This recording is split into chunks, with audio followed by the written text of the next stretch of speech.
ত্রিপুরায় প্রবীণ নাগরিকদের জন্য মর্যাদার প্রতীক স্বরূপ এক নতুন উদ্যোগ নিয়ে এগিয়ে এসেছে পজিটিভ বার্তা। মানবিক মূল্যবোধ ও সমাজ সেবায় দায়বদ্ধ পজিটিভ বার্তার উদ্যোগে এবং স্বাধীন ট্রাস্টের পরিচালনায় এক নতুন কর্মোদ্যোগ শুরু হতে যাচ্ছে। সূচনা হচ্ছে আমাদের শান্তিনিকেতন ওল্ড এজ হোমের। আগামী 10ই মে 2026 রবিবার পজিটিভ বার্তার উদ্যোগে এবং স্বাধীন ট্রাস্টের পরিচালনায় মধুবনের ত্রিপুরা শান্তিনিকেতন মেডিকেল কলেজ ও হাসপাতালের সন্নিকটে গড়ে উঠবে এই ওল্ড এজ হোম। এদিন বিকেল 3টেয় আগরতলার মধুবন ত্রিপুরা শান্তিনিকেতন মেডিকেল কলেজ ও হাসপাতালের সন্নিকটে এই ওল্ড এজ হোমের উদ্বোধন হবে। এই হোম হচ্ছে স্নেহের আয়োজন, বয়সের সাথী।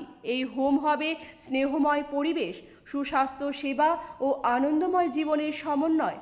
সম্পূর্ণ নতুন এই উদ্যোগ ত্রিপুরার প্রবীণদের জন্য একটা নতুন দিক নির্দেশ করতে চলেছে।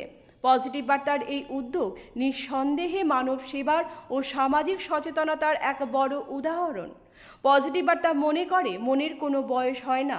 জীবনের সায়ান্নে এসেও যাতে আমাদের অভিভাবক সম প্রিয়জনেরা একটু খোলা আকাশ, এক চিলতে হাসি আর স্নেহের পরশ পান, সেই উদ্দেশ্যেই আগরতলার মধুবনে গড়ে উঠছে এক নতুন ঠিকানা।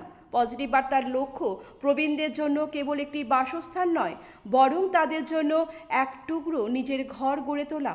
পজিটিভ বার্তার প্রতিষ্ঠাতা ও কর্ণধার ডক্টর মলয়পীঠ আশা প্রকাশ করেছেন, সকলের সান্নিধ্য ও আশীর্বাদে এই প্রচেষ্টা সার্থক হবে। এই শুভক্ষণে আপনার উপস্থিতি আমাদের উৎসাহিত করবে এবং আমাদের এই উদ্যোগকে পূর্ণতা দেবে বলে আমাদের স্থির বিশ্বাস। ত্রিপুরার প্রবীণ নাগরিকদের জন্য এই ওল্ড এজ হোম সময়োপযোগী এক পদক্ষেপ বলেই মনে করা হচ্ছে। ব্যুরো রিপোর্ট, পজিটিভ বার্তা।